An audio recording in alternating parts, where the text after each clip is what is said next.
And now we want to bring you some breaking news about Russian opposition leader Alexey Navalny. Our Ian Lee is following this story as well as other international headlines for us this morning out of London. Ian, what is the latest on Navalny? Good morning, Anne-Marie. Yeah, we got our first look at Alexey Navalny at a court hearing today. The 44-year-old looked extremely skinny after he ended his hunger strike. The court rejected an appeal by Navalny to a previous ruling. And we now move on to the West African nation of Burkina Faso, where 2 Spanish journalists and an Irish conservationist have been killed. The 3 men were kidnapped while on an anti-poaching patrol. They were part of a larger group patrolling the border with Benin. The area is known to be dangerous. Spanish officials say that terrorists and bandits operate there. The journalists were making a documentary at the time about protecting nature preserves, while the Irish citizen was part of a wildlife charity against poaching. Officials in Burkina Faso say the group of soldiers and foreigners were ambushed by gunmen. What is uncertain right now, according to authorities, is who carried out the attack and why.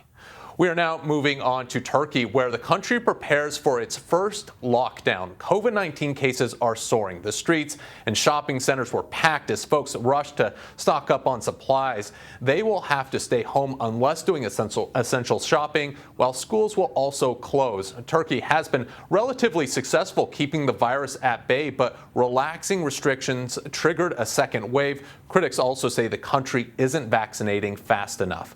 Next, we are here in the UK, where the government has made a controversial decision to slash aid to the UN Family Planning Program by 85%.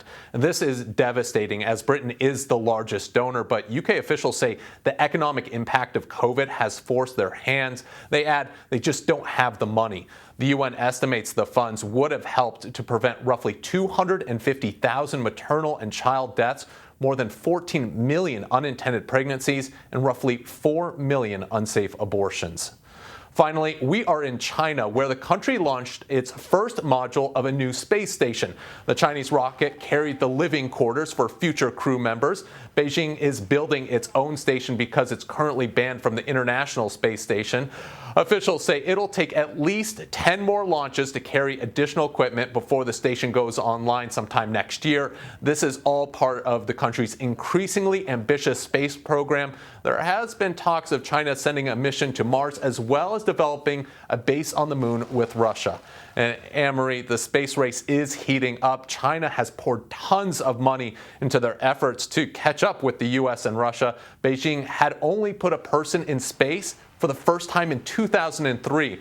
And their space station will be in orbit at least till 2032. The much larger International Space Station is scheduled to retire in 2024, but it can remain operational beyond that deadline.